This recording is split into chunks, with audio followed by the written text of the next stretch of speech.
Hello guys, तर बाहेर नाही का बांगडीवाली काकू आली होती आणि मला विधू आणि माझी बहीण बाहेर बोलवत होती आणि इथे होते गधे. मला प्रचंड भीती वाटते गध्यांची आणि तरीसुद्धा कशीबशी मी निघाली बाहेर आणि इथे चालू होती बांगड्यांची खरेदी. आणि मी बस बघायला आली होती कारण की माझ्या हाताच्या साईजच्या बांगड्या भेटणं मुश्किलच आहे.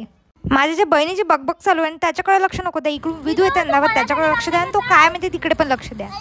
हाय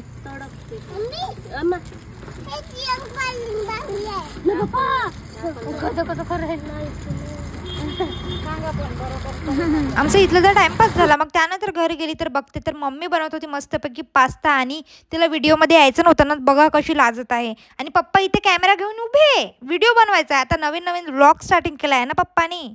मग मम्मी इतक्या वेळाने आली. आधी खूप लाजली. त्यानंतर मम्मीला यावंच लागलं. मग पास्ता उकळायला टाकला आणि मम्मीनी पत्ताकोबी आणि टमाटर आणि पालीचा कांदा कापला. पत्ताकोबी मला अजिबात आवडत नाही आणि कोबी पण आवडत नाही. शी बाई, एकदम घाणेरडी लागते मला, अजिबातच नाही आवडत. आणि मग त्यानंतर आईने मस्तपैकी पत्ताकोबी फ्राय करून घेतली आणि ते ठेवली साईडनी.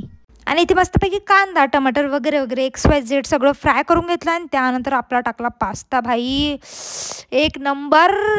आणि पास्ता टाकून मम्मीने काय गरगर गरगर गरगर घुमवून टाकला मस्त पास्ता.